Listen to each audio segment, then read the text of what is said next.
Alrighty, RW Wrestling Podcast is back with TNA Lockdown 2009. Fucking told you not to pick this one. Where the theme song is Bullet with Butterfly Wings by the Smashing Pumpkins. Whoa. Yeah, it's one thing, like, if Billy Corgan didn't, he owns the rights to the song. Unfortunately, he can't really pay himself in royalties, because he would get a lot of money for that. Well, no, at this time he wasn't involved with TNA. Oh, okay. Yeah, they were paying him at this time. I figured that's why he was there. So, we had a pre-show steel cage match. Former Partridge Family member Danny Bonaducci took on Eric Young in a steel cage. Would you call it a match? Why were they fighting anyway? Promotion. The reason why is because apparently Danny Bonaducci hit Eric Young and called him a bitch. Ooh. At this time, Hulk Hogan had some celebrity wrestling federation, and Danny Bonaducci was a part of it. Okay. Yeah, leave it to Hulk Hogan to start a celebrity wrestling. So Bonaducci grabs a pair of nunchucks for some reason. He's a black belt, apparently, like 3rd degree. Then Eric Young does a drop kick to Bonaducci. Oh, you forgot the part when he's doing the nunchucks and he drops them. Oh, he did drop them once, yes. And picks him up and starts with nunchucking again, like it's impressive. Young throws Bonaducci into the cage. Young suplexes Bonaducci into the cage. Bonaducci does a big boot and does a senton off the top to Young, which is pretty cool, actually. Young does a powerbomb to Bonaducci. Then Young does a moonsault that he missed off the top rope. And then Young just kind of pins Danny Bonaducci. 1, 2, 3. Thank God. Then after the match, Bonaducci grabs his nunchucks again and starts attacking Eric Young. Well, then Rhino comes out. No. War Machine comes out because they didn't call him Rhino. War Machine Rhino comes out and gives Bonaducci a gore. I rated that match a 3. Yeah, that's about right. If not worse. Albert couldn't watch this match because he forgot. So baseline 5. Baseline's 5, but it was a 3. I'll give it 2.5. There you go. You didn't even watch it. 2.5. I can imagine quite a bit. So then, Albert, what happened? We showed the earlier in the day footage. Yeah, the old TNA earlier today segments. To open the show without the promo package. Yeah. So I'm going to go over the first little bits of this before we get to the X Division match. All right, so AJ Styles and Christopher Daniels are. You mean Triple H? I'm sorry. Skinny Triple H with the fucking mustache. Yeah, so they had skinny Triple H and they had AJ Styles walking in, and they hyping up the division between these two guys and the rest of their team. And then they countered with Team Angle showing up as a whole unit. So they're just trying to create that story. Kevin Nash wasn't there. Oh, okay. I thought it was. He's there later in the dressing room later in the show. So Yeah, because when we see them walking out of the car, it's Angle, Sting, Booker, Steiner, and Charmel. Oh, that's right. Okay. For some reason, Nash isn't in that scene. All right, so then we have Team 3D at the Philadelphia Museum of Art on top of those stairs where Rocky ran up during the Rocky movies. Talking about they've been in the business 13 years of ass beatings and getting their ass kicked, and we're in Philadelphia. You know, they're getting hyped up, and they hype up the Philly street fight with beer money. And I didn't know this. I didn't know they were the IWGP champs at the time. So yeah, that must have been pretty cool to see, huh? Yeah. And then we go to Billy Corgan and his kind of a cool rendition of Bullet Butterfly Wings. I didn't know we were going to see it the rest of the night, but that's still on me, you know. Did we see that too many times? Yes. Yeah. So they had this long hype video with that version of Bullet Butterfly Wings intermixed with clips from the rivalries. And I shit you not, it went 7 minutes and 13 seconds when we have yet to have one wrestling move. I mean, come on, guys. Same thing happens before the main event. I know. Like, we already know this shit. All right. Anyway, on with the show. So then we get the Xscape match for the X Division title. Suicide versus Sheik Abdul Bashir versus Consequences Creed versus Kiyoshi versus Jay Lethal. First things first is they run the X Factors saying that Bashir and Kiyoshi are a tag team along with Consequences Creed and Jay Lethal. So Suicide is alone. And the objective is for the first 3 people, you need to pin or submission. When it comes to the last 2, you gotta escape the cage. It's Xscape. Get it right. Yes. So Suicide does a drop kick to Bashir. Kiyoshi does eat defeat to Suicide. Suicide does a leg drop to Lethal. Lethal Consequences drop kick Bashir and Suicide into the cage. Lethal Consequences do a drop kick camel clutch combo to Suicide. Lethal Consequences do a cutter and elbow combo to Kiyoshi. Creed does a rolling clothesline to Bashir. Lethal Consequences do a double flapjack to Bashir and suplex and splash Suicide. Bashir does the weapon of mass destruction DDT to Creed. Done.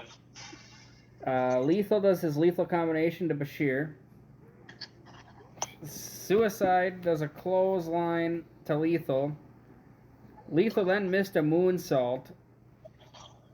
Suicide does the suicide solution to Lethal. Bashir does a top rope suplex to Suicide.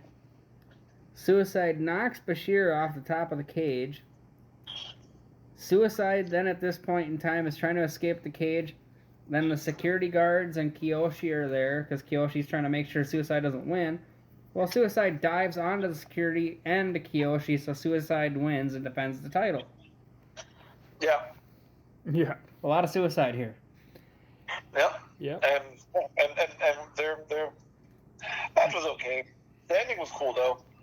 It's not a bad way to get over on your opponent with a match at the same time. It's not easy to keep track of 5 people in this little freaking cage. I will say though, Jay Lethal to me was the best guy in the match. It was all over the place. He was selling. In fact, he sold a lariat by Suicide. It looked like it was a rigor mortis. He sold that motherfucker really good. I'll agree with that.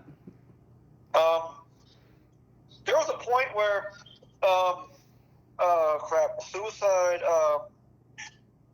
Suicide was fighting Jay Lethal, and this is right before Lethal got pinned by Bashir, but Suicide had the advantage on Lethal, and then Bashir hits. I think he hit the WMD.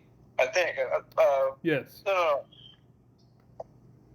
And then Bashir pinned Jay Lethal. In these matches, why do these guys don't want other people to make pins? Because the whole idea is for you to get to the end. And the end is, you get there by pinning your opponents. But Bashir didn't let Suicide pin Jay Lethal, and he went over and pinned him anyway. But, I don't know. This weird little nitpick.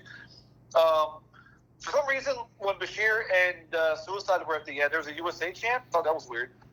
Well, because technically Suicide is from the USA. Pretty sure at this point it's Frankie Kazarian. Plus, at this point in time, Bashir's gimmick is that he's anti-American, so he hates everything America does. It's all Daivari's gimmicks. Not when he was with Kali. Because at one point in time, Bashir had in the beginning of his theme song, it was a plane crash. Ooh, that's not good. And then they made him take that part out. Ooh, yeah, it's a good idea. Some of the camera shots were good. When they got down to 2 or 3 guys, they always did overheads when everybody was on the map. Thought that was pretty cool. Yeah, the match was all right. It didn't blow me away or anything. I mean, I gave it a 6.5. I mean, these guys put in a lot of effort, so I mean, I gave it a 7 because they tried really hard and there was some impressive stuff in there. Yeah, 6.5 sounds about right. Yeah, me too. So what do we get afterwards, Albert? What's that? What do we get after that? A promo? Oh, yeah. Oh, yeah. All right, Lauren. I wrote her name down in case you didn't. So you can say, hi, Lauren. Hi, Lauren. Hey. there's a weird thing about her later with Abyss, which is strange. I told We'll you. talk about that later. Fucking told you I heard what I heard. All right, so she's talking to Styles and Christopher Daniels, and she asked those two guys, "Are you and Styles and Christopher? I'm sorry, are you two guys on the same page with Jeff Jarrett?" And Styles says, "Me and Christopher Daniels are on the same page." And Christopher Daniels says, "It's good to be home. I just came back. I stand with AJ. I'm a man reborn." So they walk away from the question without answering it. So, to lead the dissension between their group, which is a story that they tell all night long. Hey, at least they didn't ask the question back to her. Yeah, there you go. That's a good point. So, is Team Jarrett on the same page? Is Team Jarrett on the same page? Let me think about that for a second. Yeah, I'm glad they don't do that. Or they didn't do that. Jesus Christ. So stupid. So but then we go to the Queen of the Cage match. So we have a Queen of the Cage match. Madison Rayne versus Sojourner Bolt versus Daphne versus ODB. Okay, so I got to explain something funny that we did during these women matches. So we gave you a threesome. What? We split up the participating members of this match to each of us, and he got Madison Rayne, I got Daphne, and then you got ODB and Sojourner Bolt. Right, Sojourner Bolt. Okay. So you get at least a threesome. Yeah. You win that one. That's fine by me. But it's still ODB though.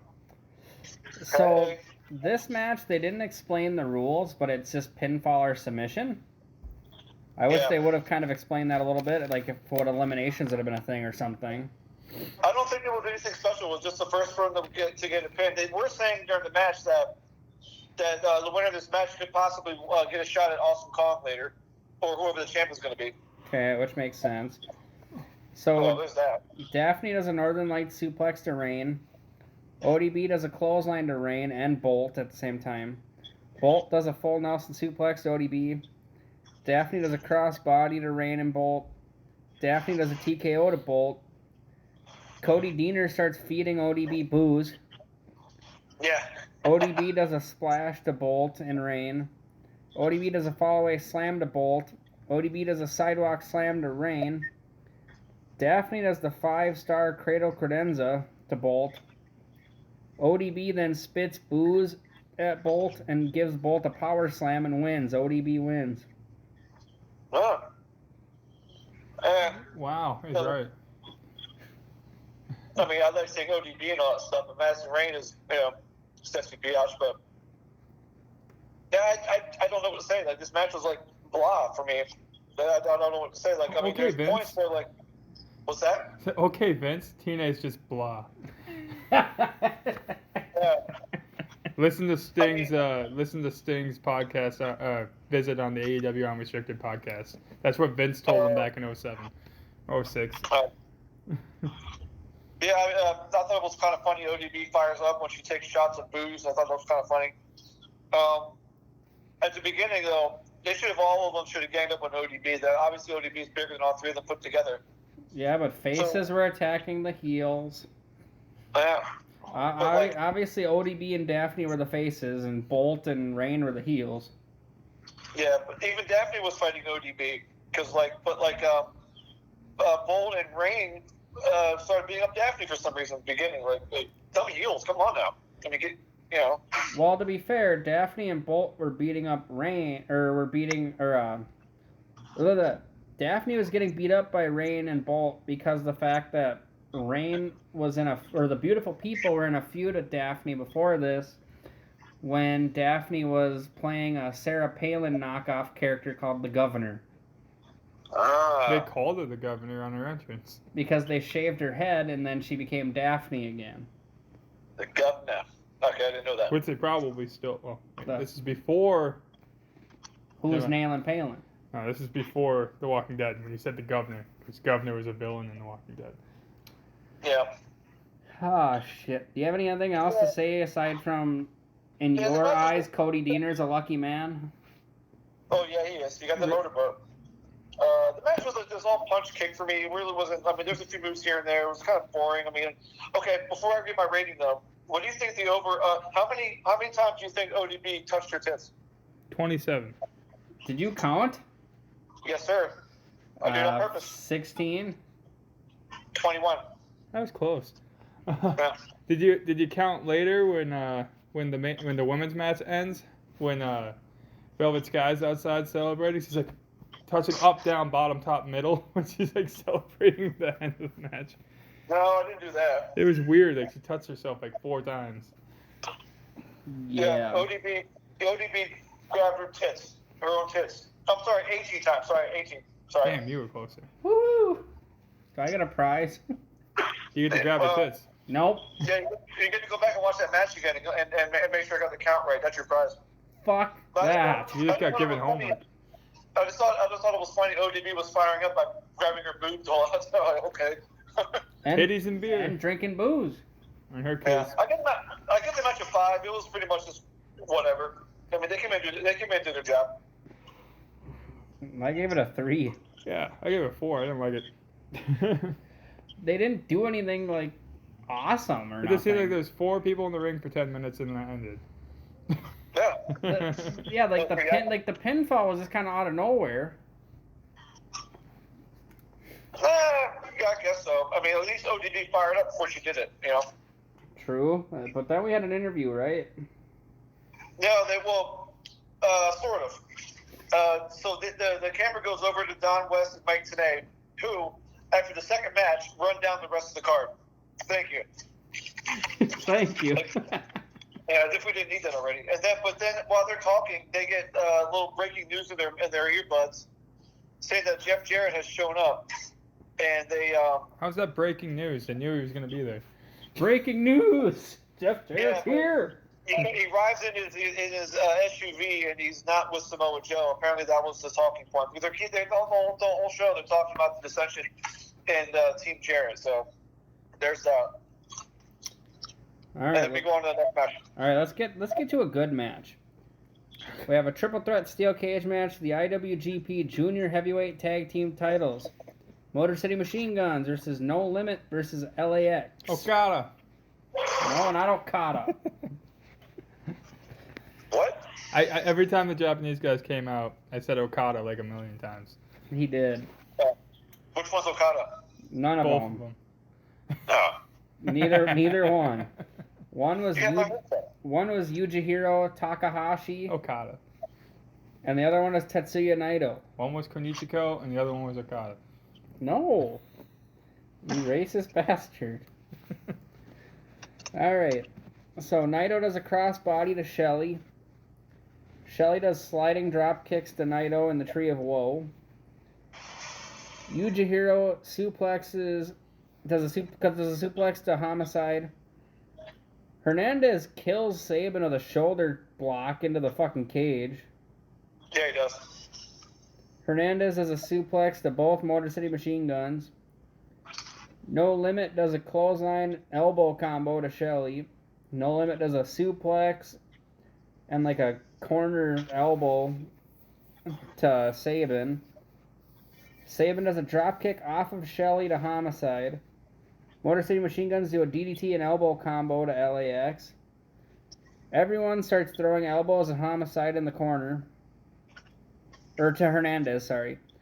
Hernandez does a belly-to-belly to Shelly. Weird, that rhymes. LAX does a splash combo to Yujihiro. Hernandez suplexes Sabin into the cage. Hernandez has a border toss to Shelly into the cage. Look great. Exactly. No Limit does a suplex to Hernandez. Naito does a slam to Sabin. Motor City Machine Guns do a leg drop splash to Yujihiro.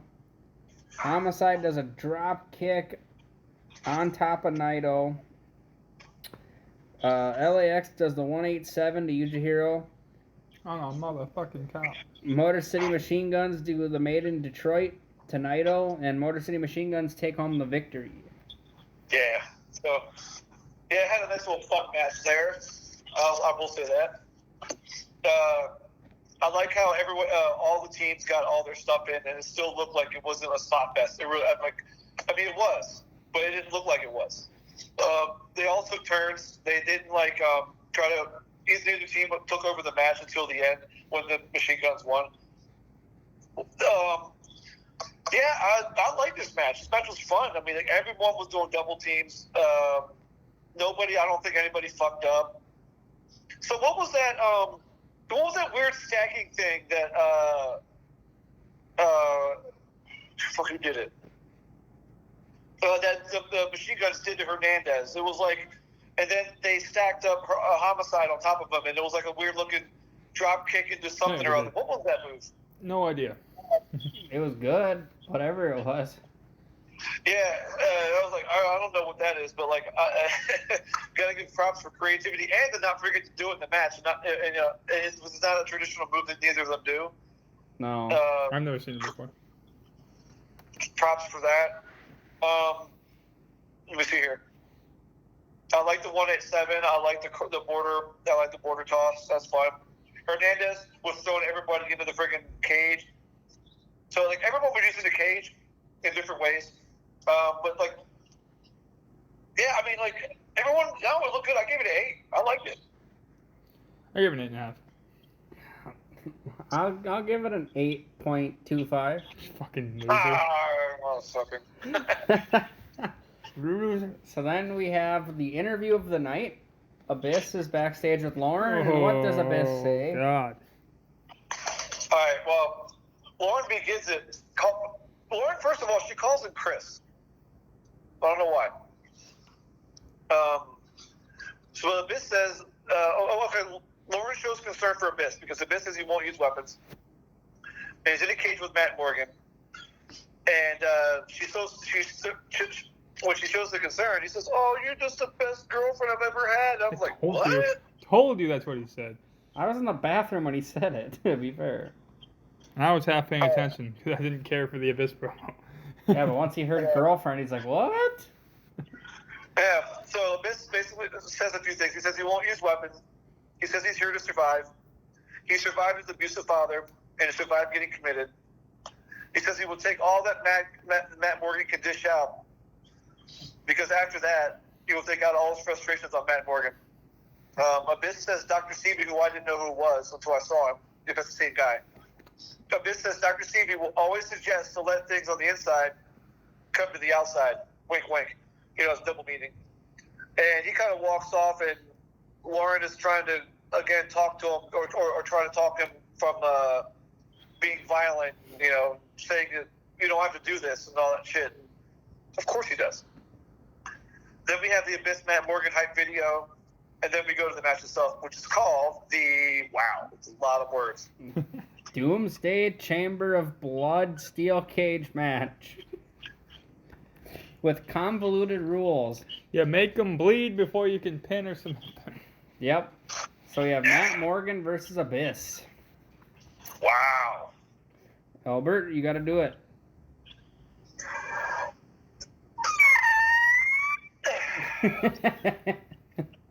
Sounded like a really creaky door opening. So first things first is Matt Morgan walks to the ring and he brings a chair in and he brings a bag in the ring. So Abyss comes in and he directly punches the chair at Matt Morgan. Abyss does a clothesline and a splash to Morgan in the corner. Abyss does a hip attack to Morgan in the corner. Morgan does a big boot to Abyss. Morgan does a big boot to a chair into Abyss. Morgan then has Abyss in the corner and starts attempting to throw elbows. And then does a splash to Abyss. Morgan then empties the bag and we find out it's glass. Abyss does a shoulder block to Morgan. Abyss then throws Morgan into the cage. Abyss does a choke slam to Morgan. Morgan does a top rope crossbody to the ref. Abyss then rakes the glass across Matt Morgan's face. Abyss then does the black hole slam to Morgan. Then Abyss goes out of the cage to grab a chair, and Steven Richards comes out and takes the chair away from Abyss. Then he kind of yells at Abyss while Abyss grabs a bag, another black bag. Then Matt Morgan does the carbon footprint to Abyss. Then Steven Richards starts attacking Abyss as they're fighting about violence. Morgan then does a steel cage match, mind you. Then Morgan does a low blow to Abyss. Morgan then does a double choke bomb into thumbtacks to Abyss, and Matt Morgan wins. Oh. It's one of those Abyss matches where he does even less stuff than he usually does, which somehow makes it worse. Alright, so wrestlers cannot get a win via pin or submission until his opponent starts bleeding. Okay. Tell me how Abyss started bleeding just from one chair shot. Come on. Wrestling. Wrestling. Well, then how come, like, if Matt Morgan... So if Matt Morgan hits that chair, right, and he busts his knuckle open, does that count as bleeding, or does that have to be on the head? That's a good question. I mean, if you started bleeding from your arm, I think it would count it. There you go, but we'll never know. So Abyss said he wouldn't use the weapons. That was the story. No, not to mention they used to be a tag team from what they say. So that's, I don't know how they turned. I don't really care. They were a tag team at one point. All right, so Abyss gets the chair in the forehead, bleeds immediately. Abyss does the old forget the rules, go for a pin when it doesn't count yet cliche. Yeah, that was dumb. Ref bomb, yeah. He bleeds into the glass. That was a really gross image. Oh, God. It was this drip. Like, I was like, God damn, man. Like I know that the forehead, like, allows for that to happen, but, like, oh, wow. Right I don't know. into the glass. Ugh. And it stained up the mat. I know. And it never went away. Yeah. I'm sure they wiped it down after every match, and those stains never went away. Okay, then the ref bump happens, and then we have the wrestler goes for a pin with no ref. Second ref comes in for a close 2 count cliche. Hope everybody got all that. Yep. And then Steven Richards comes down, and they fight over the actual violence of the match, or I'm sorry, the actual idea of committing violence in a violent match. Thumbtacks, of course. Was wearing a Abyss match. Steven Richards comes in, yeah, does that. Abyss gets dropped into thumbtacks, of course. Yeah, I mean, I don't know, man. Like,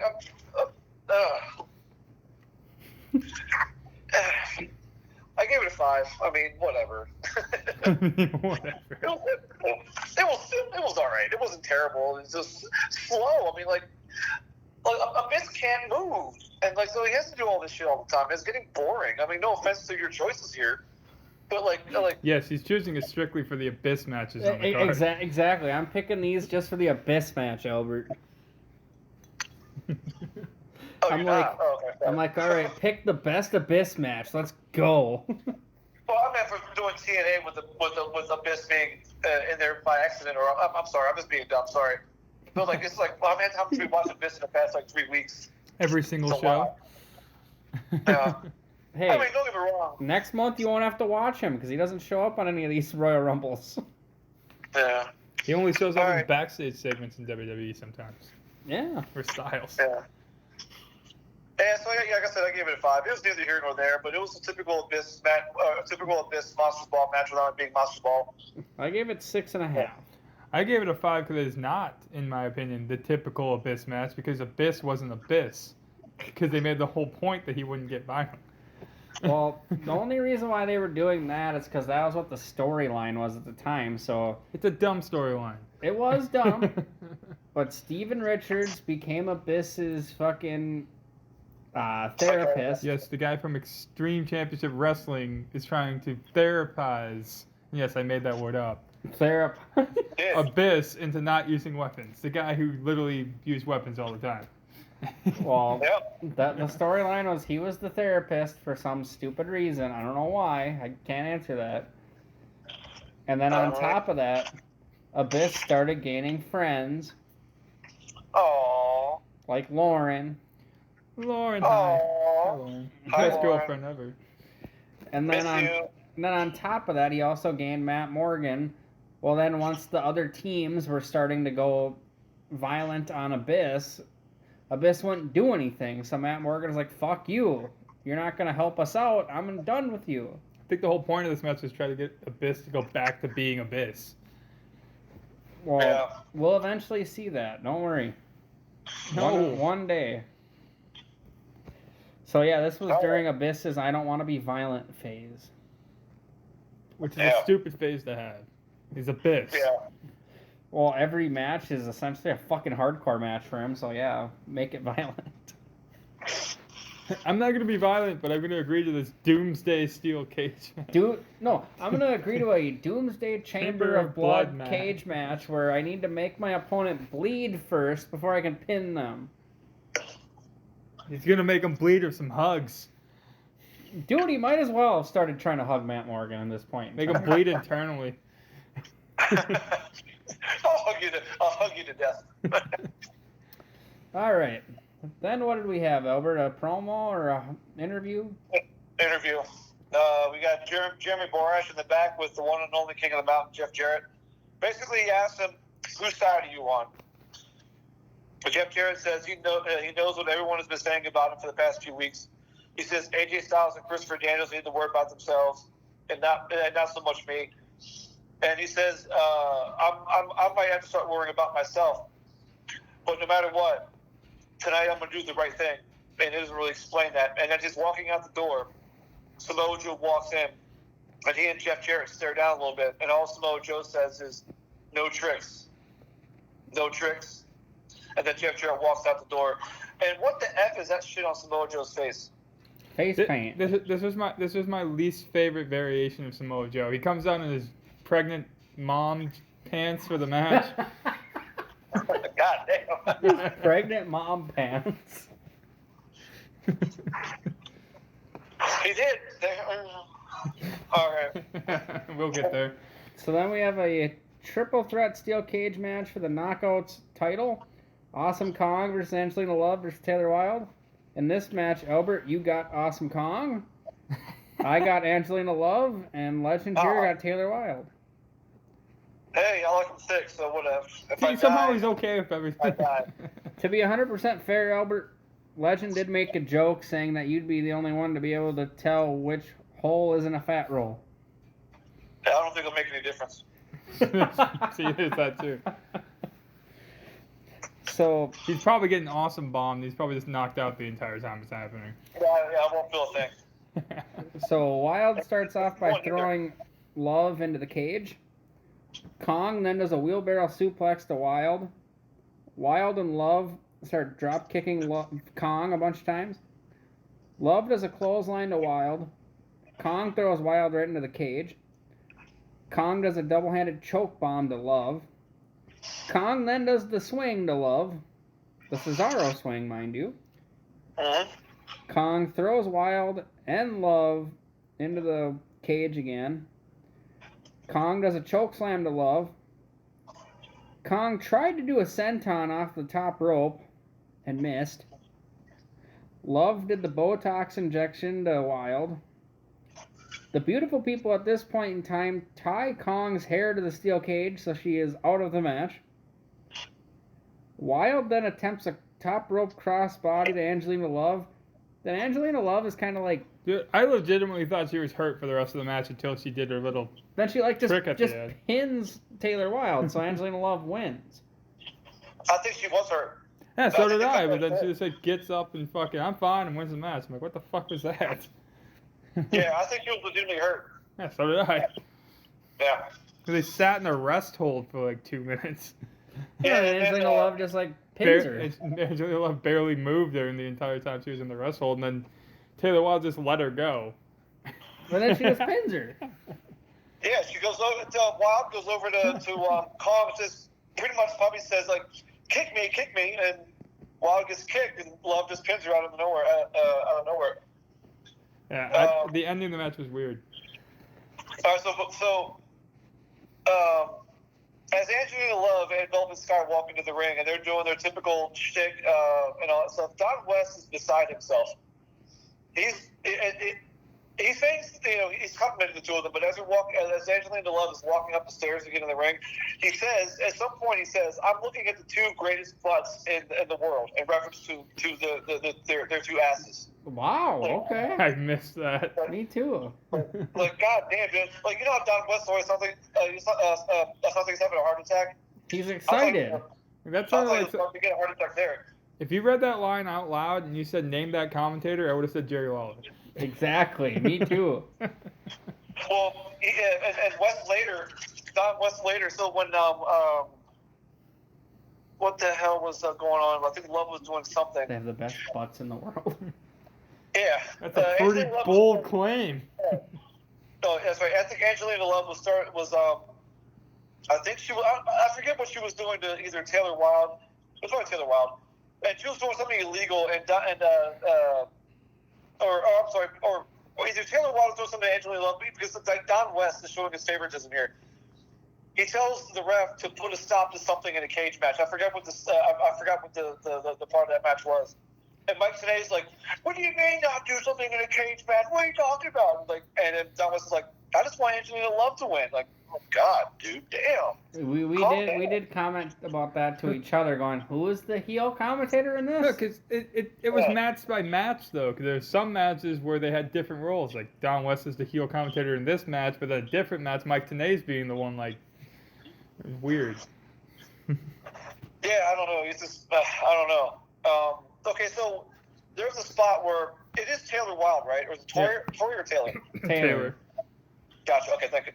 So Taylor Wilde is trying to do something to Awesome Kong, and she goes up and she tries to do, I don't know what the move is called, but she basically flipped herself around, had her legs around Awesome Kong's waist. Yeah, we were like, what the fuck was that?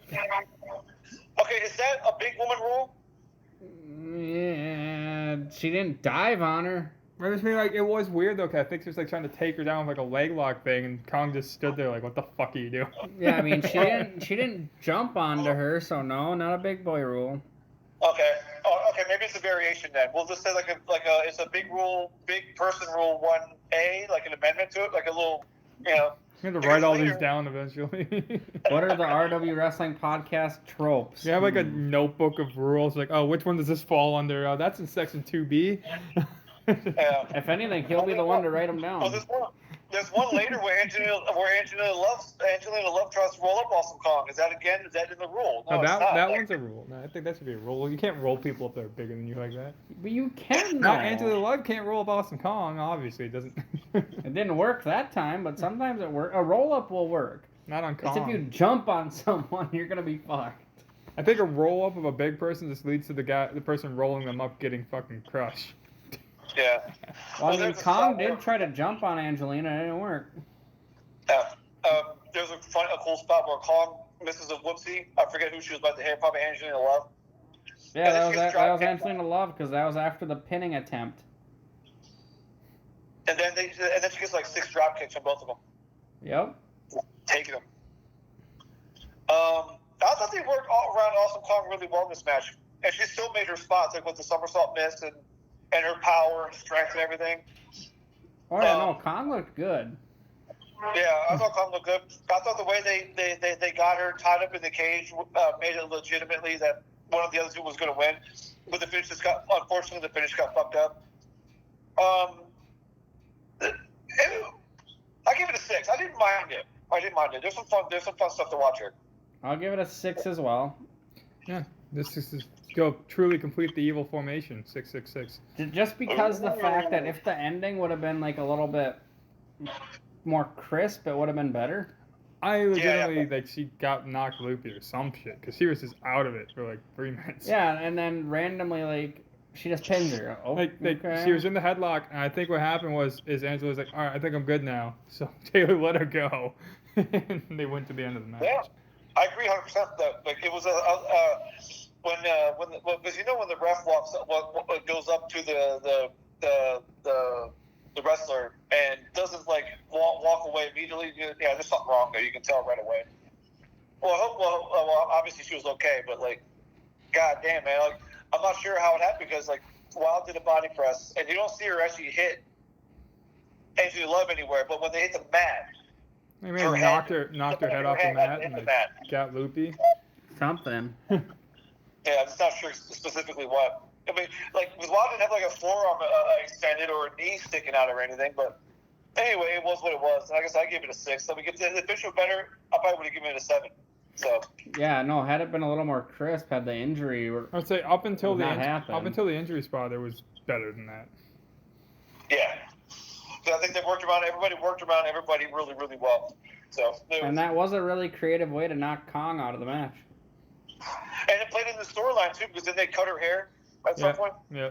And then when the match ended, you could see how pissed she was because she started getting really angry, trying to get herself out of that cage. Like, fuck.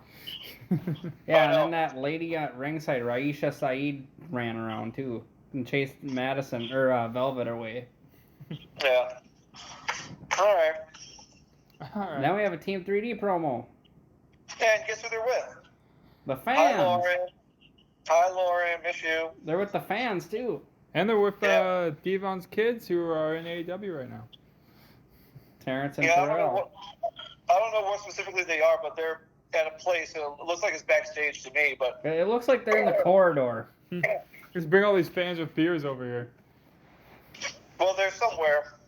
They don't say where they are. It literally looked like they were in the arena by concessions. Drinking beers. Hey, fair enough. Nothing says I'm going to have a great cage match like drinking a couple of cold ones before I go to the ring. Sandman would. So since they're in Philadelphia, Lauren says it's basically a welcome. Are you getting a welcome home for the fans? And Devon echoes this by saying, "Yes, this is a homecoming for us. This is a block party." He also says Beer Money will have more cracks in their head than the Liberty Bell. Bubba Ray hypes the Philadelphia street fight. He sings "Welcome to the Jungle" and tells Beer Money, "Welcome to Philadelphia." And then we go to the Team 3D Beer Money hype video. All right. Which is really cool, by the way. It really is, because it does show a lot of the classic tag teams. The only one I didn't like is the fact that they showed the Road Warriors, not from like the 80s, but they showed the Road Warriors with Jeff Jarrett with the NWA title. It's the only access to the footage they had. They could have got footage from Japan. Like they did with the Steiners. I mean, if they're going to show like classic tag teams and talk about classic tag teams, show the Warriors from the 80s, because the Warriors from anywhere past like 96, they're horrible. Not to mention Hawk is out of it at that point. When did he pass away, by the way? I think it's 2003. Yeah, so it's really close. He's obviously on painkillers a lot at this point. But show them back to like 88, 89, hell, even like 92 when they're in WWF if you want to. I'll bring up painkillers later when you see Kurt Angle. Well, we're not going to show the WWF footage. It's just show something in Japan from them. That's all you got to do. Because at this point, that's right. They were hyping their own. They're hyping the idea that when they're in Japan people take their wrestling seriously. Okay, you're right. It's not just American stuff. So then we have a Philadelphia street fight in a steel cage for the TNA tag team titles and the IWGP heavyweight tag team titles. Beer Money versus Team 3D. All right. So Ray does a corner splash to Storm. Then there's a crowd brawling. So you get a picture-in-picture, and you can't really tell what the fuck's going on, really. I did not like that at all. Just wait. No, I know what you're talking about. Ray does essentially like an atomic drop type of deal to Rude, which then has his nuts on the railing. We get a clear picture of Devon biting Storm's head. He's hungry. Storm spit beer at Devon. He's not Abaddon. Okay. Storm then flings the door into Bully Ray's head. Yep. Beer Money do a suplex to Devon off of the steps through a table, and Bobby Roode also falls. They did so much force that Rude just jumped off they came off the stairs too. Bully Ray does a clothesline to both members of Beer Money. Because they're clothesline the beer. Bully Ray does the bubble bomb off of the top rope to Rude, which is really cool, actually. Team 3D does a reverse 3D to Rude. I thought that's what that was. Team 3D does a Doomsday device to Storm. Didn't look very impactful though.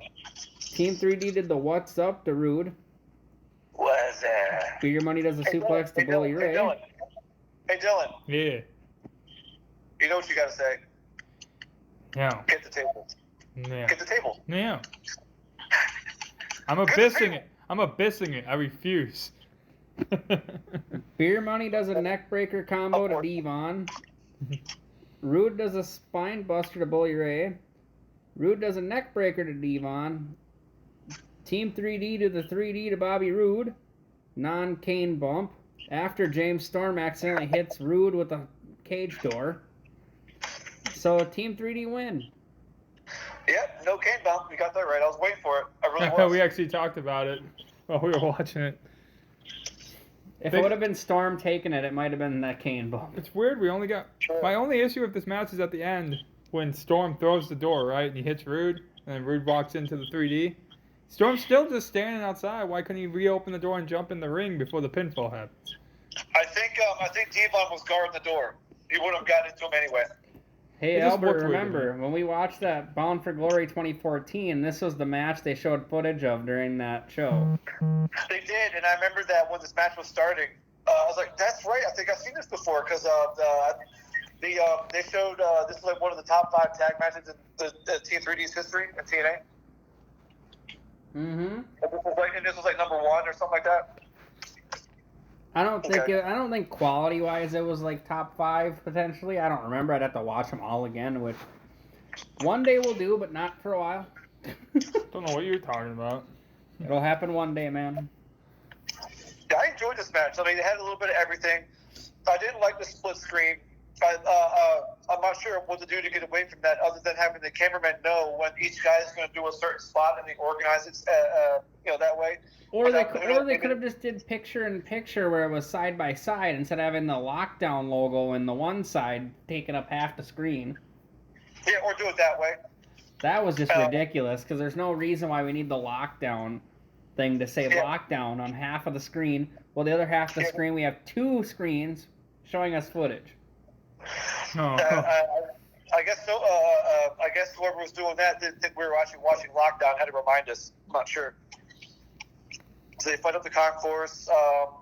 Yeah, that's good stuff. Yeah, it's just like this match. It had a little bit of everything. I mean, everyone pretty much took bumps. Everyone did really, really well. I didn't see any fuck ups. It didn't look like it's not too much to where it got boring, but it was never repetitive either. I think. I'm sorry to interrupt you there. No, it's okay. I think my reason why I like this match so much in comparison, because Chris talked about it before the podcast started, is like because it is a show where every match is a cage match. That can get kind of obnoxious. So the fact that they did some brawling, they left the cage, and you're away from it, it felt different than anything else on the show. Yep. Yeah. So I really like that. Let's see. Yeah, I like going back to the Doomsday Device. Yeah, I mean, like, Brood and Storm, I think, like, yeah, I mean, they were great in this match. They bumped and they looked good. All their moves look crisp. I mean, like, I always like seeing Bobby Roode's spine buster. I don't know if James Storm did anything specifically in the ring that was, like, memorable other than him being just good. I mean, he did that, yeah, I don't remember writing anything down specifically for him. A beer bottle spot. I'm sure what's that? I'm surprised they didn't try to do a beer bottle spot. All they did is the spot where he spits the beer. Now it's Devon that spit beer. Spit beer. Yeah, there was a spot that which got to the end. Actually, no, Storm spit beer. Never mind. There's a spot. I think Devon was on the outside of the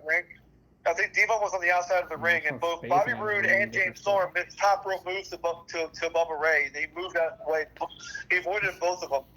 So that was kind of a strange spot. I'm not sure what to make of that. What? Yeah, okay, well, there was one ugly, stupid nitpick. Okay, there was a really good 2 count. I think it was there was a bubble bomb from the top rope to Bobby Roode. And while there's a cool 2 count, we're watching a replay. Okay, I'll agree with that. Albert, I thought you were going to talk about Legend's favorite spot. Where Roode does a splash, attempts a splash to Bubba. Bubba rolls out of the way. There's a table in the corner, and then Storm does a flip. Like, no, he literally, like, Bubba's there. They're both on each end of their turnbuckles. Bubba's there, and Bobby Roode does his jump, and Bubba rolls out of the way. So Storm's like, oh, whatever. So he does his jump, and Roode rolls out of the way again. Like, you just saw him roll out of the way. He's not actually hurt. Like, he's just gonna roll. It's stupid. Yeah. You watched it happen.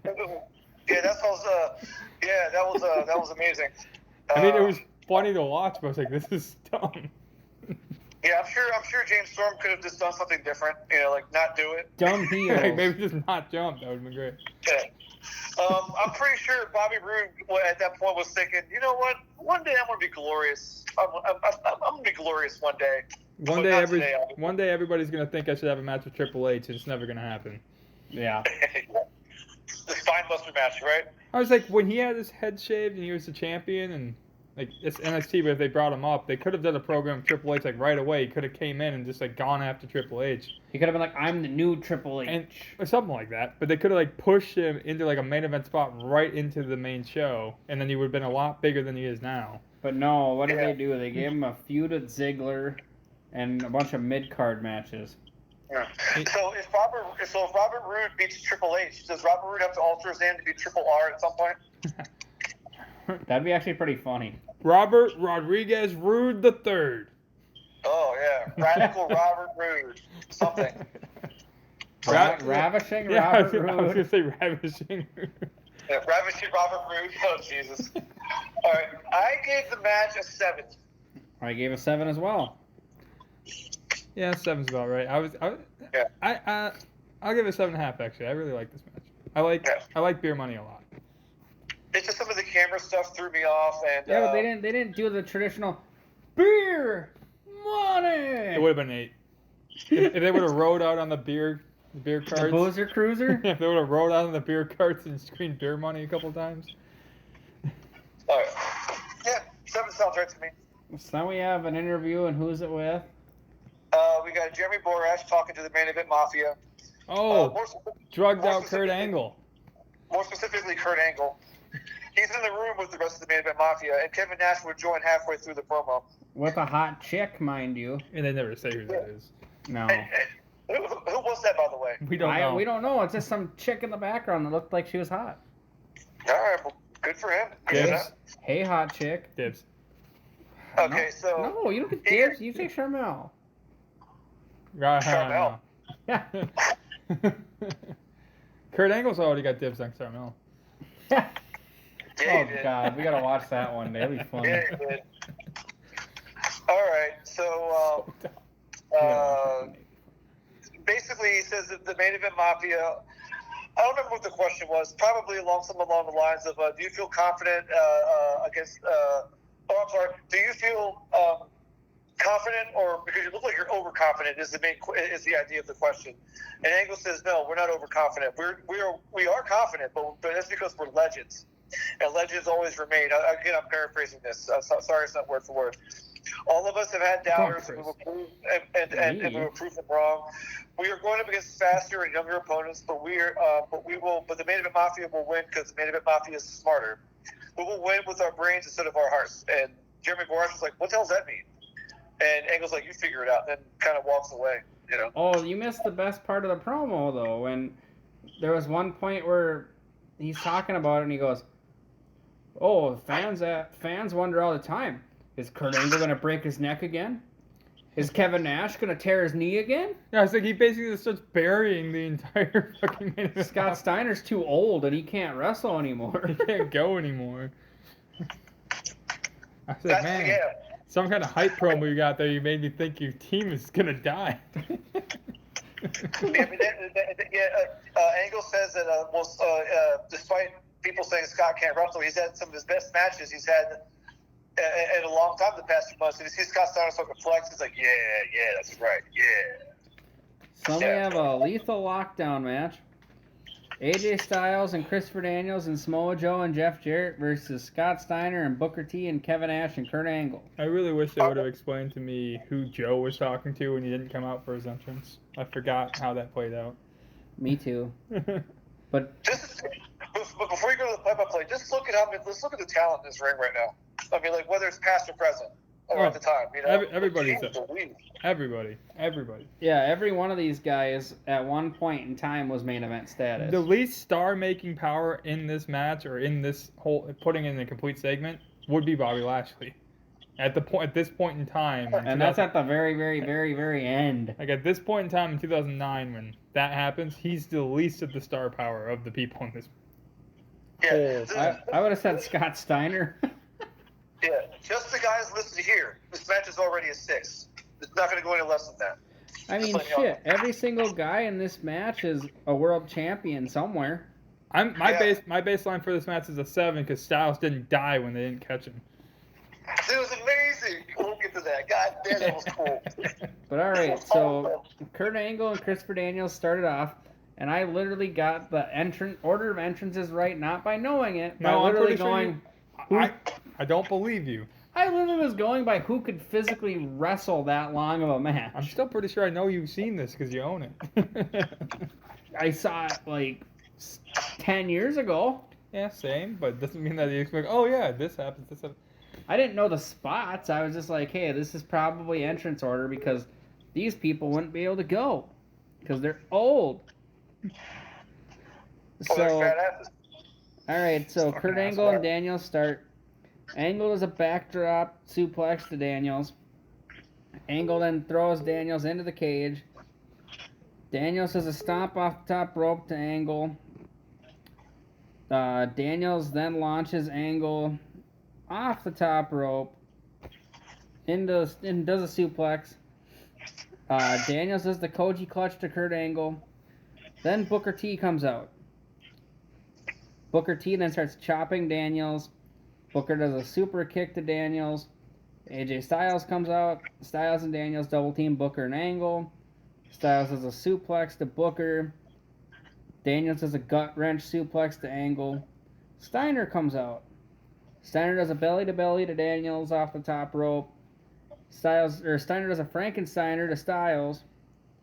Steiner does a clothesline to Styles. Then Joe's supposed to come out next, but he's talking to somebody backstage for some odd reason. Well, then eventually Joe comes out, but Angle does an angle slam to Styles. Then Joe comes in and does a suplex to Steiner and Angle. Joe does a scoop slam to Booker. Then Joe does a senton to Steiner. Kevin Nash comes out. Joe then kicks the door into Kevin Nash. Then Joe gets out of the ring, and Nash throws Joe into the cage. Then Nash gets in the ring. And I had so many complaints about that moment. Nash does a choke slam to Styles and a side slam to Daniels. Daniels then does the BME to Nash. Angle does a German suplex to Joe. Then Jeff Jarrett comes out, and Jarrett does a clothesline to Angle and Booker. Then the weapons come down, and Jarrett hands his team all the weapons. So Steiner is then getting killed with weapons. So my favorite thing about this, before we talk about the other part, is Jarrett loves himself a trash can lid. Because when it first comes down, they do all that. When it does like the big picture-in-picture of like the 6 different camera angles, all I could see was Jarrett's, and he's fucking decks Nash 4 times in the head. And then when they finally cut away from that, he decks Steiner like 7 times in the head. And I was like, Jesus. And you're right, and you can hear it like over everything. It's just so loud.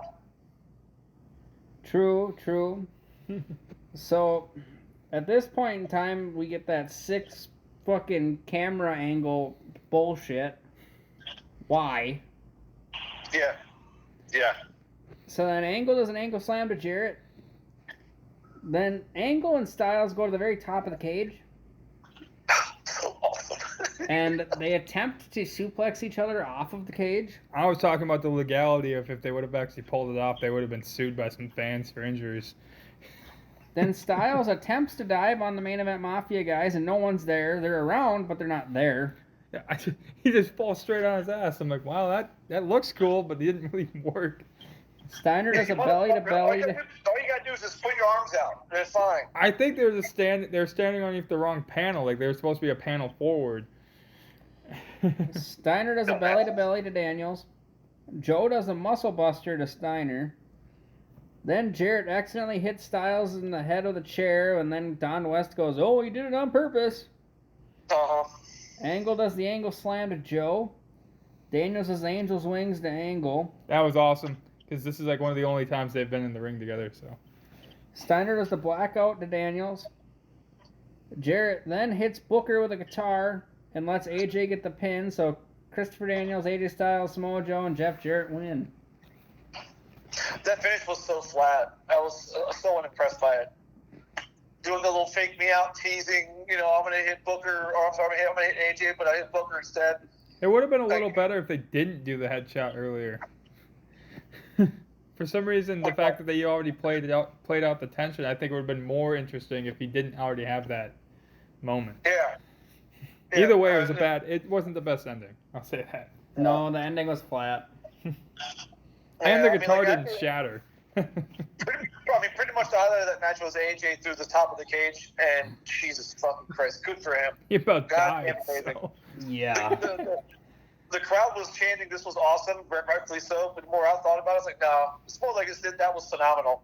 Because nobody would do it like that ever. No one would have the guts to do it nowadays, except maybe like Darby Allin, maybe. But he Jeff Hardy sold the fuck out of it, expecting them to catch him, and then it was like right before he hit the ground, like, "Oh shit." Yeah. Yeah, because they were all a little too far away. Because he went full force into that run and fall through the cage. He was ready to go. I think he had to, because when him and Angle were up there was no give in it. He's like, "I'm gonna knock this thing down. They better catch me," and they didn't. Yeah. So when AJ's up on the top of the cage and Don West was saying, It's gonna be 4-on-3 for the main event Mafia, and I look up and they go to the hard camera and you see AJ getting up, and I'm like, wait a second, wait, and then just like, oh, I laughed out loud, like I'm walking around my apartment and I'm like, that was great, that was fucking awesome. I'll tell you, it made the match right there, but like that was awesome. It's like, what a way to get back into what a way to get back into basically a Hell in a Cell match. It's awesome. The one thing I didn't like about it was right before it happened, before you saw Styles get up and all that, I saw all the main event Mafia like huddle up. I'm like, oh, here we go. The JR thing, I saw it happen before he did it. And they still huddled into the wrong spot, so that just made it funnier. Yeah, So, exactly. It was still cool on Styles' part in the overall moment, but it's like I saw that and I looked down, I'm like, oh shit. Yeah. So remember earlier when I said that like all this talent's in this match, and they fuck up the best spot. Well, not fuck it up, but they really could have fucked up the best spot by not like paying attention or something. And also, to be fair, none of these guys are used to doing spots like that just because they're legends. Old. Yeah. I'm going with the proper term. Old. Hornswoggle is old. These guys are legends. Steiner? Well, Steiner has some legendary moments. Yeah, his math promo. He's had some actual legendary moments in his career. I guess. He made the Frankensteiner thing. Well, this is before, like I think we're talking about Big Papa Pump Scott Steiner, not Scott Steiner. I'm just talking about Scott Steiner's career. Big Papa Boner. When I say legend, I'm talking about his career. I'm not talking about I'm gonna debut at Survivor Series 2002 and everybody's gonna love it, and then everybody's gonna hate me 2 months later when they realize I can't wrestle anymore. That's true. Yeah, but it's unfortunate. It's like an athlete who cries a lot. You don't remember how good he was on the field. You remember his tantrums or his stupid interviews or whatever. Like Same thing with Scott Steiner. Like who? Terrell Owens. Yeah, like Terrell Owens, for example. That's my quarterback, man. He's probably like the like third that, best receiver of all time. Yeah, like Randy Moss come out saying Rice wasn't the best. Like, stop making excuses. I mean, Rice whores you. Shut up.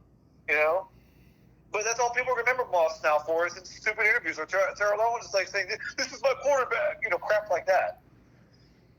Hey, Anyway. You should have loved that because he was against you.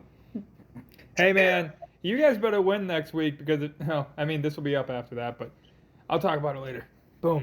Well, either the Redskins win or the Cowboys lose. Doesn't make a difference. I'll say if the Redskins lose, the winner of the Giants-Cowboys game makes the playoffs, which means if the Giants win and you guys lose, the Giants make the playoffs at 6-10, which is some bullshit. Yeah. What can you do? Foreshadowing what might happen because this podcast goes up after next week's show, after next week's games. At the beginning, I thought this was going to be a clusterfuck of a match because you're going to eventually have 8 guys in there in that small ring. But they made a way around it. But guys like Kevin Nash, once he came in, he didn't do much of anything else, did he? No, and when the pinfall was happening, I saw Kevin Nash just sitting in the corner winded. I'm like, dude, just break the pin up. You're right there. Fall forward. Yeah. You're 7 feet tall. Exactly. Yeah, just extend your leg. I'm sure you can do it.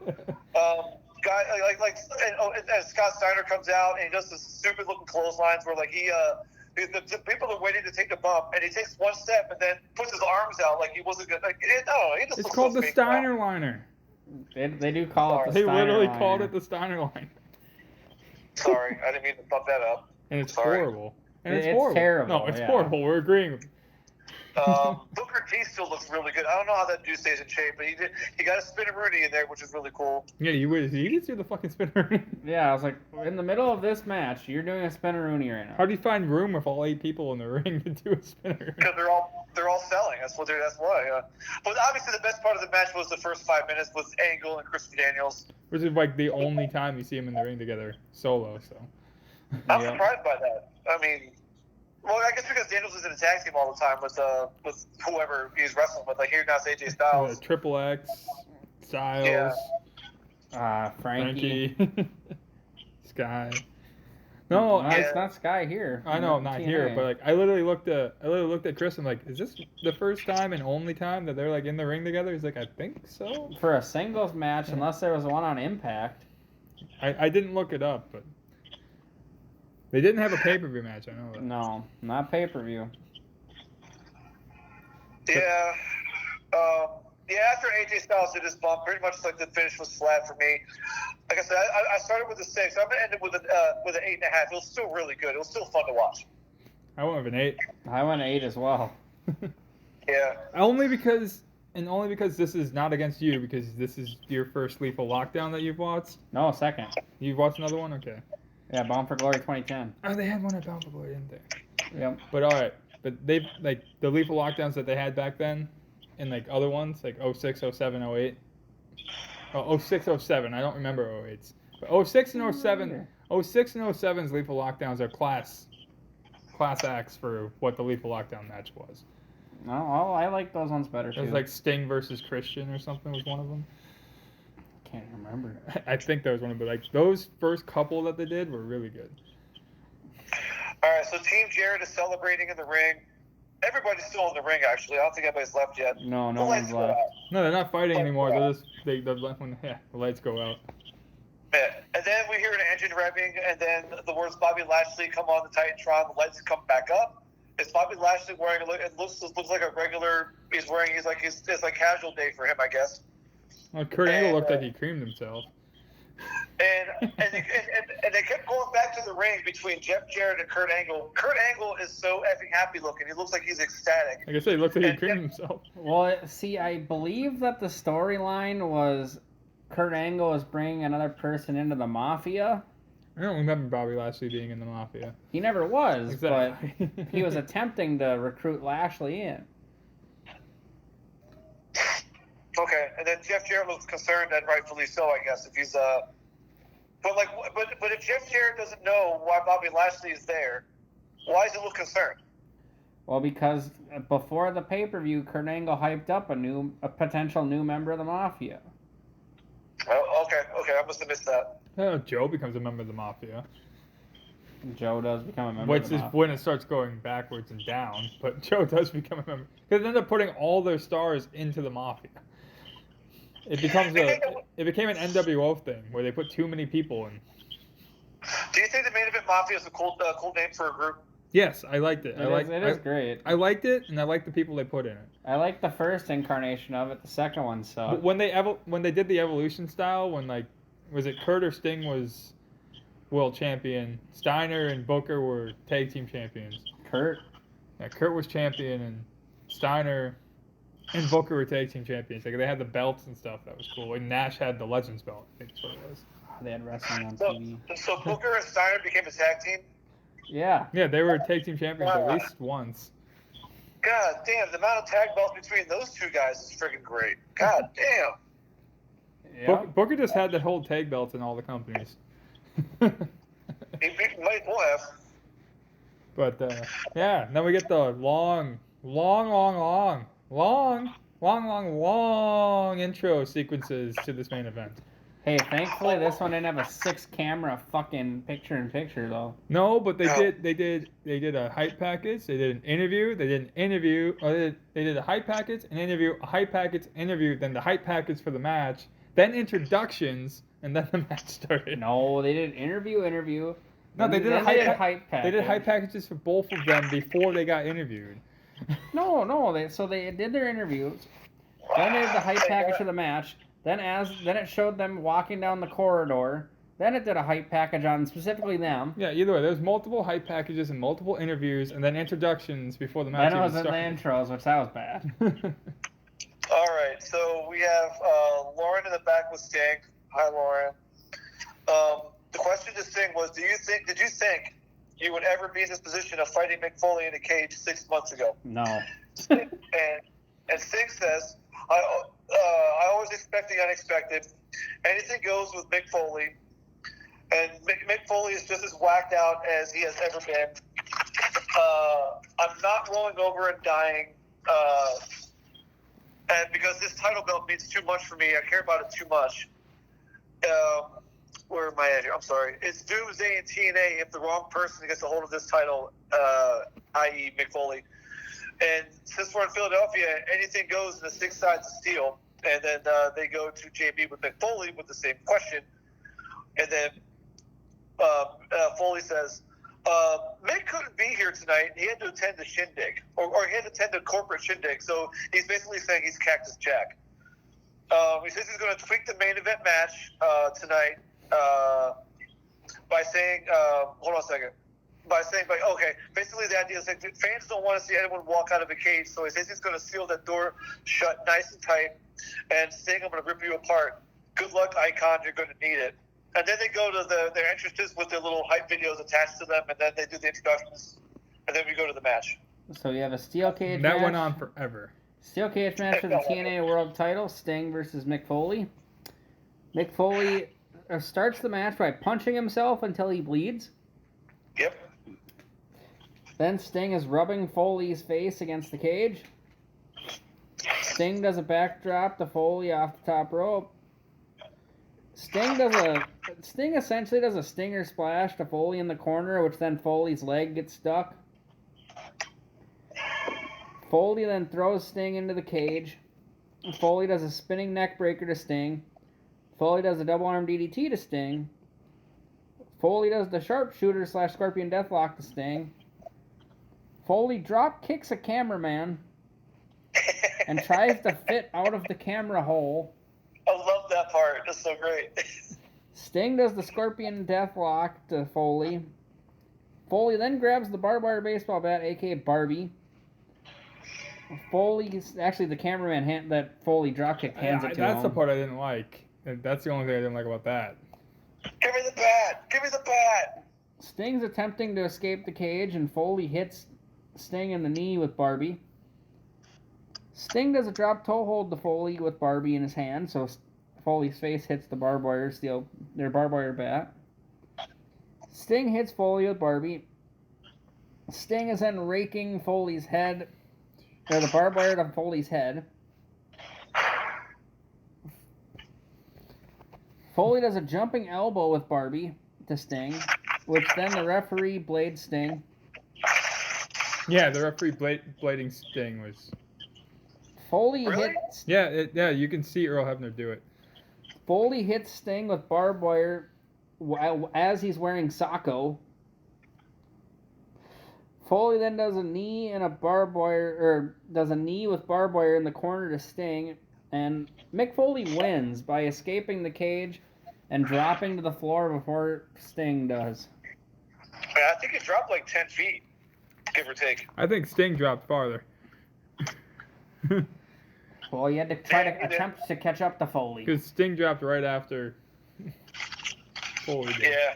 So Mick Foley is your world champion in 2009. He's only 44. We looked it up. Sting's 50 in this match, and Foley's 44. Yeah, if Foley wasn't so beat up, you could legitimately see him being a world champ. He can still talk. He can still do the things he's good at. If he wasn't so beat up, he might be able to do more than just like beat you with a bat and all that kind of shit. He just wrestles it like as like a 65-year-old. Right. But that's because he's put so much wear and tear on his body. I mean, he got thrown off the cell and through the cell in the same match. Yeah. And he's taken how many fucking chair shots to the head? And only one of those spots was supposed to happen. Yeah. Got part of his ear ripped off. Thanks to Vader. This Vader, match? it was a match in Japan, right? I think Vader and Foley were in a match together. I don't know if it was like a death match or anything. He got caught in the Foley ropes. got stuck between two ring ropes, and the only way to get him out was to pull his head out, and his fucking ear went right with it. Oof. Hey, Foley, his claim to fame is that he's bled on six continents. Yeah. So at the beginning of the match, they say that that current title reign for Sting in TNA was his longest title reign of his career for any belt he's ever had. Is that true?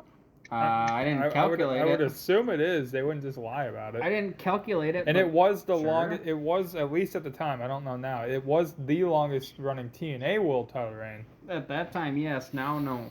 Okay. Well, it's probably true. I just wondering if you guys knew off the top of your head, or Not off the top of my head. I didn't research Sting's title reigns, unfortunately, before this. So what date was this show on? It was April 2009. So October, okay. November, December, January, February, March. If that's 6 months. You have to have had a hell of a title in WCW for more than 6 months. But I mean, He won. whatever. I would have to say, didn't he win in a Bound for Glory the year before? Something like that. Yeah. Because that would have been in October. Maybe someone misspoke and was talking about the longest reign in TNA history, not necessarily his whole career. Possibly. I have no idea. I didn't do much research on that. Or any I couldn't research on I mean, he that. was in the Raptors for a year where he didn't really do anything in WCW. So Yeah, I'm pretty sure he had one of his NWA/WCW titles before the NWO era. Anyway, that lasted longer than 6 months, but maybe I'm wrong. I'm not sure. I was going to say, he had to play politics with Hogan back then, so who knows?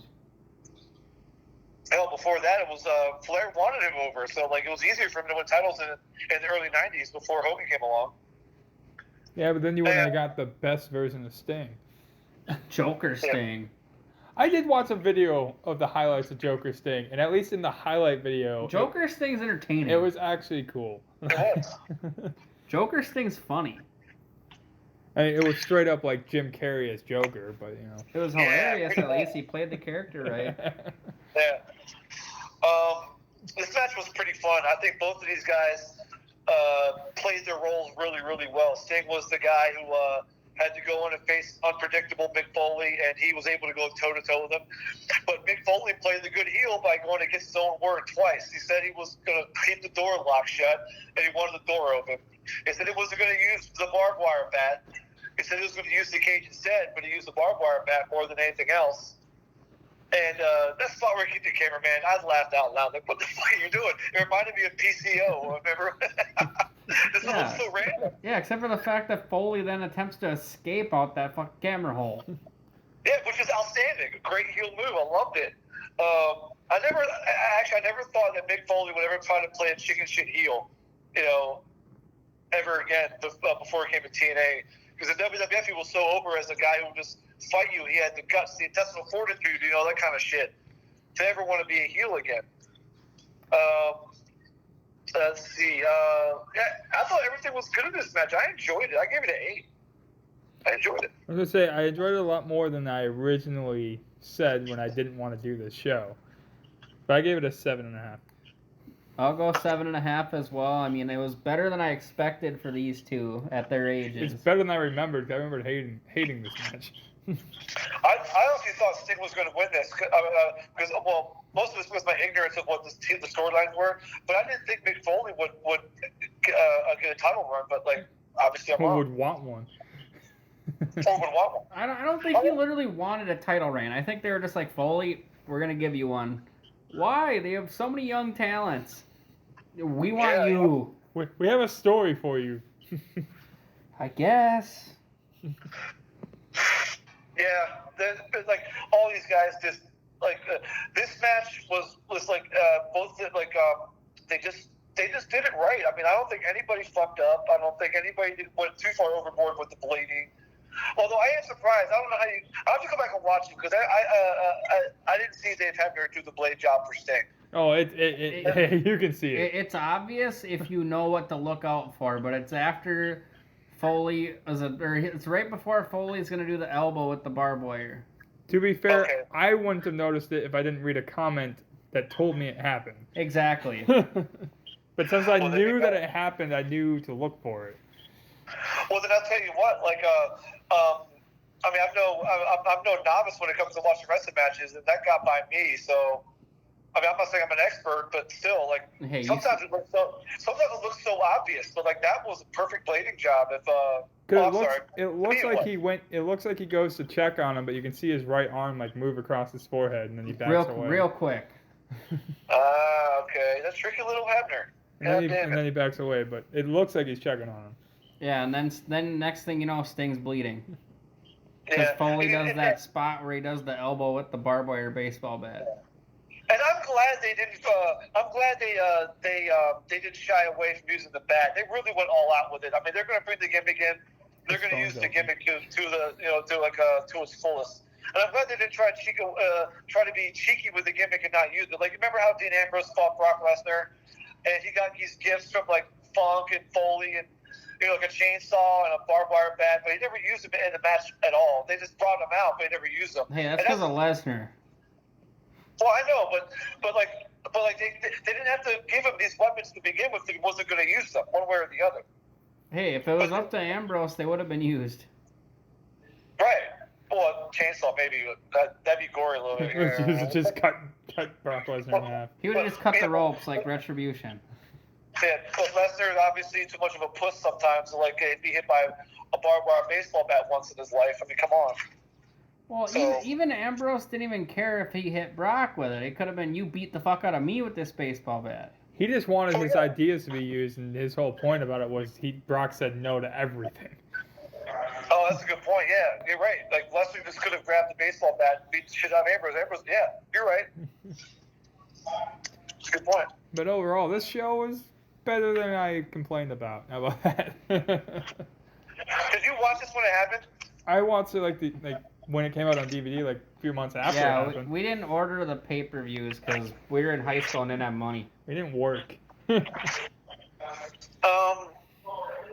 did like some of the filler stuff, like the earlier Today shit. We don't need to have that. Like the first 7 minutes, we could have had like extra minutes attached to another match. Like I don't know. Sometimes the filler in these shows are a little bit too much, but like maybe it's just TNA style. But they played up the whole story about the dissension with Team Jarrett. Now, they were doing that on the show leading up to the show, and then they put it during the show. So, like, I mean, let it play out in the matches. You don't got to have, like, interviews talking about how do you feel about your team's cohesion and all that crap over and over again. If I was going to choose some matches to watch, none of these matches were egregiously awful. I mean, some of them were just boring. The first couple matches were boring. But like, yeah, if anyone wants to watch it, go watch it. It's actually entertaining. Go watch it. Yeah, it's not a terrible show. I mean, don't get me wrong. There are certain things you can cut out of it, but like that X Cup though, that Xscape match is interesting because it has. I'm pretty sure Frankie Kazarian under Suicide's mask. yeah. It has Jay Lethal. We know where he's at, and it has Xavier Woods, and we know where he's at. Like they have people that could have, like, that have grown up and done a far more better than this, so it could have been better. It could have been better, but at the same time, it might have been a thing where it's, hey, you only have X amount of time. Yeah, the time thing. Like, we didn't need the first 5 minutes of the show being, hey, AJ Styles and Daniels are here. Also, fucking cut that goddamn stupid picture-in-picture thing with the Team 3D match and definitely cut it out of Lethal Lockdown. I understand picture-in-picture of AEW, like their live shows. Like, okay, we're going to go to commercial. You can watch it in this small screen because they have to do commercials. And that's fine. This is a pay-per-view people paid $50 for or whatever they charged. Well, plus my question is during that Lethal Lockdown match, why did you need the 6-camera thing? Where the fuck do you think I have more than 2 eyes? Because I can't cross-eye myself 6 ways. It's one camera for every side of the ring. Duh. Plus, even so, though, why would you need that? You can literally just have the hard camera and see what the fuck's going on. True.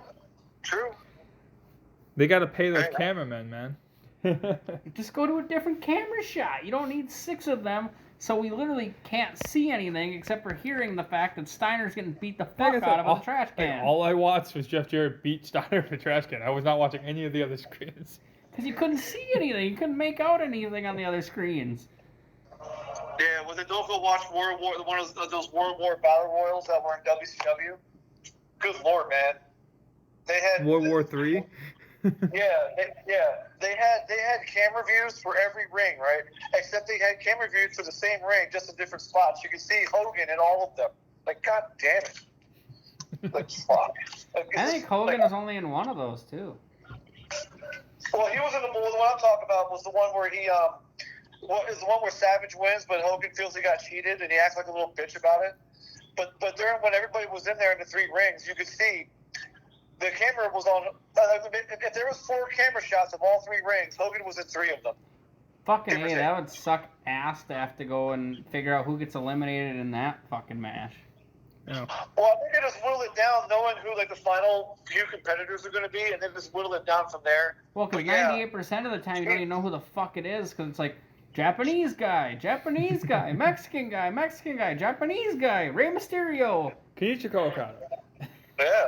And what happens if somebody who's in the final 4 falls out of the ring somehow? You got 20 guys per ring. Anything can happen. I like the communication in a match like that must have been impossible. I like the fact that they tried something different. It's just with the amount of people and the amount of fucking jobbers and shit in there, it's like first off, you don't even know half the people in the fucking match. Yeah, so you don't care about it. Exactly right. You're like, okay, Eddie Guerrero, cool, but at this time he's not being pushed as anything. Okay, Dean Malenko, cool. Then you're like, Glacier. Okay. Glacier. Mang? Alright. Yeah, so speaking of Glacier, I'm watching Wrestling Bios, and he's doing a reliving the Monday Night War. And they're showing all of the all of the bumpers for Glacier. It says, change is coming to WCW, and it's cold, or, all that kind of stuff. Winter is I'm like, coming. it's fucking Glacier. In 96, it's fucking Glacier. Like, goddamn. But I'm gonna pull us out of here because we're getting to the end of this. We will be watching Royal Rumbles for the next month. But, and I know it's gonna be a few weeks past due. I'll let Albert finish because I want to end with this. Okay, so I won't be over next week, but I'll be over the week after. All right. Okay. We'll be back to regular form. But I'm gonna end this with might be a few weeks after the fact, and I don't know what day I'm posting this, so I'm gonna say it's podcast day. You know what that means. You know what that means. Brody Lee podcast. That'll be up before this.